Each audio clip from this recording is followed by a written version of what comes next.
안녕하십니까. 저는 사과나무치과병원 연구부원장을 맡고 있는 배광학이라고 합니다. 오늘은 저희가 치과 진료실에서 혹은 지역사회에서 아동 청소년들의 충치를 예방하기 위해서 우리가 어떤 활동들을, 노력들을 할 수 있는지, 그것들의 우선순위는 어떻게 되고 그 근거는 무엇인지 살펴보도록 하겠습니다. 먼저 첫 번째 슬라이드를 보시면 천칭 저울이 나오는데요. 우리가 어떤 활동, 진료를 선택할 때는 그 활동 진료의 코스트 베네핏, 비용과 편익이 어떻게 되는지를 분석해서 우선순위를 정하게 됩니다.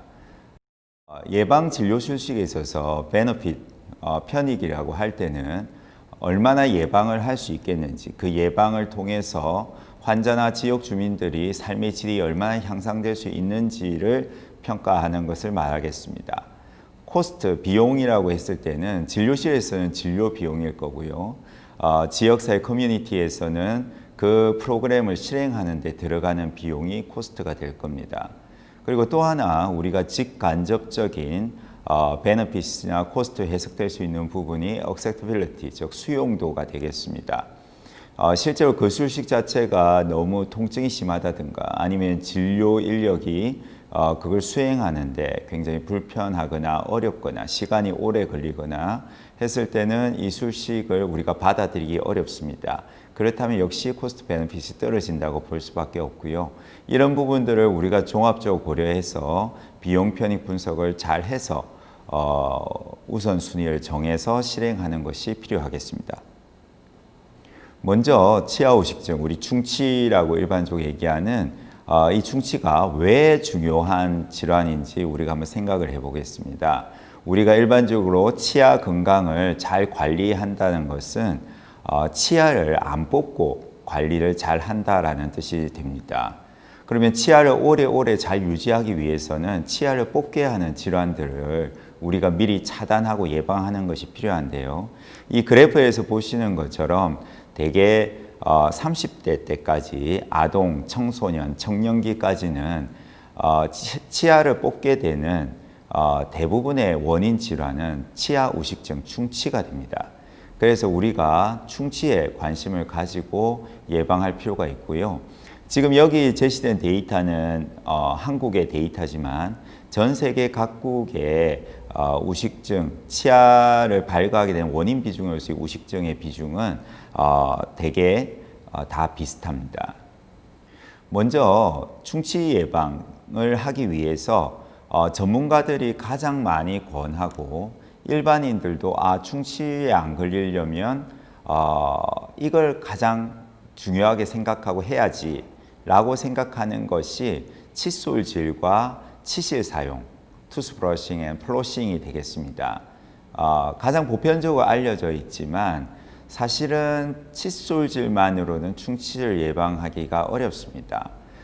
1995년에 캐나다 전문가들이 모여서 예방술식에 대해서 평가한 것을 보면 투스브러싱 앤 플로싱은 굴소가 들어있는 치약을 사용함으로써 충치 예방 효과를 좀 기대할 수는 있지만 그 칫솔질과 플로싱이라는 물리적인 세정 효과 자체는 치은염 예방을 위한 것이지 충치에는 별로 도움이 안 된다라고 결론을 내리고 있고요. 2003년에 영국에서 나온 브리티시 덴탈 저널에서도 비슷한 결론을 내리고 있고 2011년 호주에서도 역시 비슷한 결론을 내린 바 있습니다. 그럼 왜 칫솔질이나 치실 사용이 충치 예방에 효과적이지 않냐면요. 요 밑에 있는 사진을 보시다시피 충치라는 거는 치아에 있는 좁은 틈 혹은 치아하고 치아 사이에 붙어 있는 틈에서 충치가 발생하게 되는데 이 사진에서 보시다시피 칫솔의 모는 이 좁은 틈에 있는 세균막까지 제거를 하기가 어렵습니다. 그렇기 때문에 칫솔질 혹은 치실 사용만으로는 충치를 예방하기 어렵다고 할 수 있습니다. 그 다음에 우리가 쉽게 생각하는 거는 충치가 안 생기려면 단 음식을 적게 먹으면 좋지 않겠느냐, 단 음식을 아예 안 먹으면 충치가 안 생기지 않겠느냐 라고 얘기를 하는데요. 그래서 나온 방법이 다이어트 컨트롤, 식이 조절입니다. 실제로 만약에 단 걸 전혀 먹지 않는다, 그러면 당연히 충치는 생기지 않습니다. 가장 좋은 방법인 게 틀림이 없지만 식이 조절의 단점은 수용도가 굉장히 떨어진다라는 겁니다. 우리가 환자들에게 예를 들어 비만이나 심장 질환이 있는 이런 환자들에게 당신 정말 안 죽으려면 소금 적게 먹어야 되고 단 거 안 먹어야 되고 지방 섭취 줄여야 되고 뭐 이런 것들을 우리가 식이 조절을 해준다고 했을 때 대부분의 사람들이 쉽게 따라하기 어려워합니다. 하물며 충치 좀 안 걸리기 위해서 우리가 단 음식을 정말 절식할 수 있는 사람이 얼마나 될까 생각해 보면 이게 수용도가 굉장히 떨어진다는 것을 알 수가 있습니다. 그래서 어느 정도 수용성이 있도록 우리가 식이 조절을 하기 위해서는 충치를 일으키는 식품의 특성을 잘 알 필요가 있습니다. 충치를 일으키는 식품들이 가지는 특성은 첫 번째로는 스티키니스가 높다는 겁니다. 고체 음식의 경우에 치아에 잘 달라붙는 캐러멜 같은 그렇게 잘 달라붙는 스티키니스가 높은 음식들을 피해야 된다는 거고요. 고체보다는 그래서 가급적이면 액체가 좋고 액체 중에서도 똑같이 단 음식이라도 점도가 높은 음식은 피하는 게 좋습니다. 물론 단 음식의 양도 잘 조절하면 좋고요. 또 하나 우리가 권할 수 있는 것은 섬유소가 많은 야채 같은 것들을 우리가 같이 먹게 되면 실제로 충치 예방하는 데 도움이 될 수 있습니다.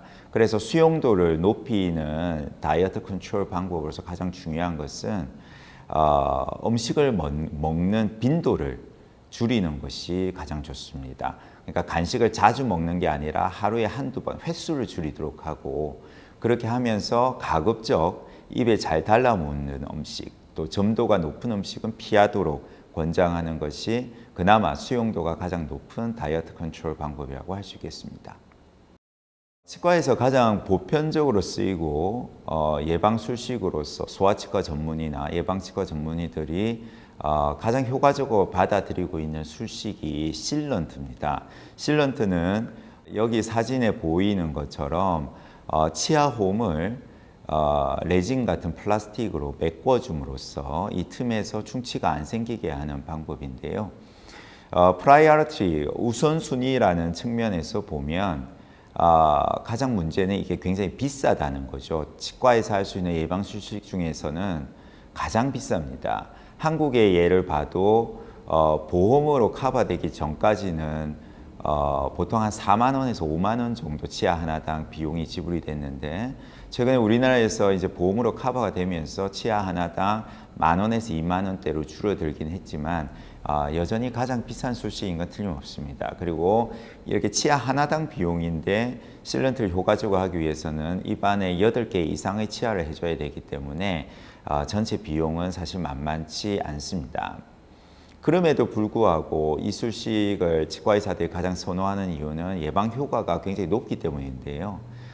실제로 12개월, 1년 추적한 조사에 따르면 87% 정도 예방 효과를 보이고 2년을 추적했을 때 78%, 3년을 추적하면 70%, 4년 이상이 되었을 때도 60% 정도 예방 효과를 보이니까 예방 효과라는 측면에 있어서는 가장 좋은 술식인 것은 틀림없습니다. 다만 이게 치아홈이 있는 면에 생기는 우식증이 그렇다는 얘기고요. 치아하고 치아 사이 같은 평활면에서 발생하는 충치에는 효과가 전혀 없기 때문에 그런 부분은 큰 단점이라고 할 수 있겠습니다.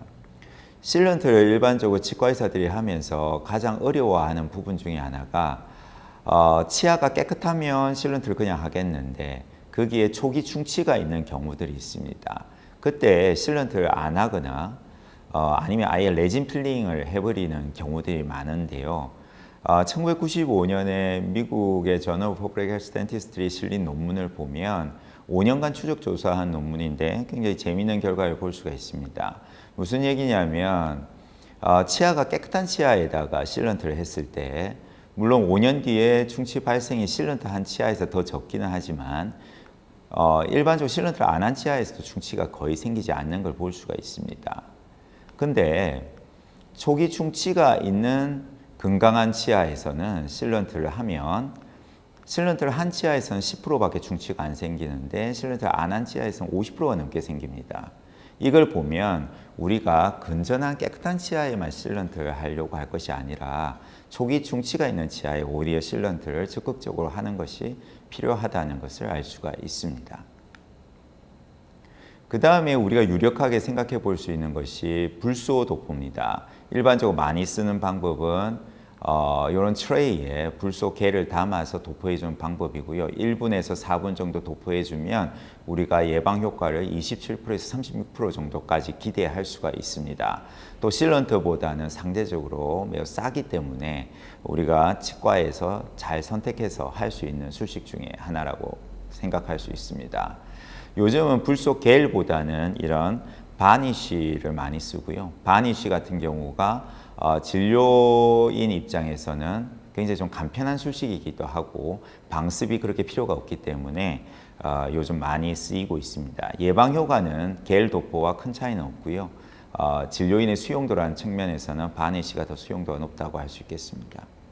불소 도포와 실런트 어느 게 더 효과적일까에 대해서는 여러 가지 이슈들이 많이 제기되고 있는데요. 최근에 2012년 저널 오브 덴탈 리서치에 실린 논문에 보면 불소 도포가 40% 정도 예방 효과를 보이는 반면에 실런트는 30% 정도 예방 효과가 보인다는 리뷰 논문이 발표된 적이 있습니다.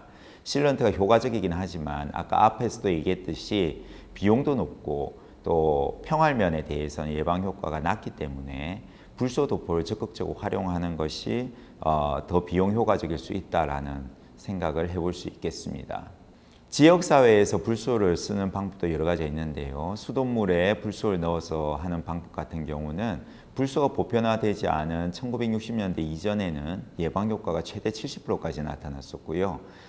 최근에도 예방 효과는 한 35% 가까이 나타나고 있습니다. 비용은 워낙 적게 들기 때문에 국가 단위나 지역사회 단위에서 고려해 볼 수 있는 방법이 되겠습니다. 그리고 0.05% 소듐 플로라이드가 들어있는 가글을 매일 가글링 양치하는 방법이 있는데요. 이 방법도 잘만 하면 전문가 불소 도포 이상의 예방 효과를 기대할 수가 있습니다. 또한 치약에 요즘 불소가 1000ppm 이상 들어있는 경우가 많은데요.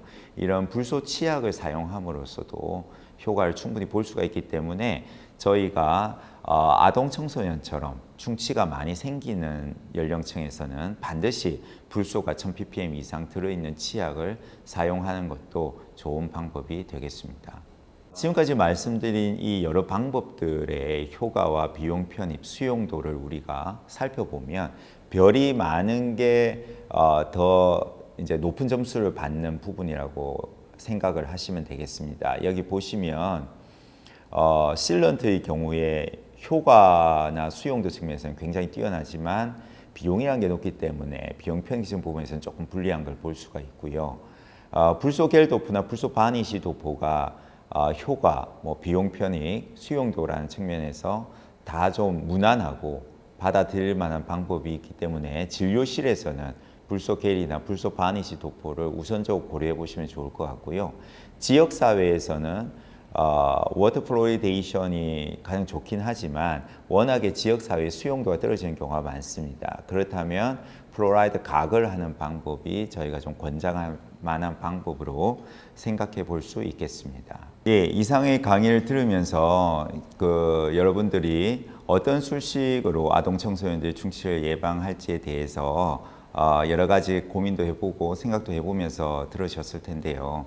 한국 같은 경우는 치과에 대한 접근도가 워낙에 좋고 건강보험이 활성화되어 있어서 저희는 주로 실런트나 불소 도포 같은 방법들이 많이 활용이 되고 있습니다. 지역사회나 국가의 여건에 따라서는 수돗물에 불소를 넣는다든가 아니면 동남아시아처럼 학교에서 불소용의 양치 사업을 한다든가 이런 방법들을 여러 가지 고려하실 수 있을 겁니다. 제 강의 내용에 적용할 수 있는 여러 가지 기준이나 근거들을 잘 살펴보시고 여러분이 계시는 국가, 지역사회에서 어떤 방법이 가장 효과적인 술식이 될 수 있을지 비판적으로 검토해 보시고 잘 활용해 보시면 좋을 것 같습니다. 예, 지금까지 경청해 주셔서 감사합니다.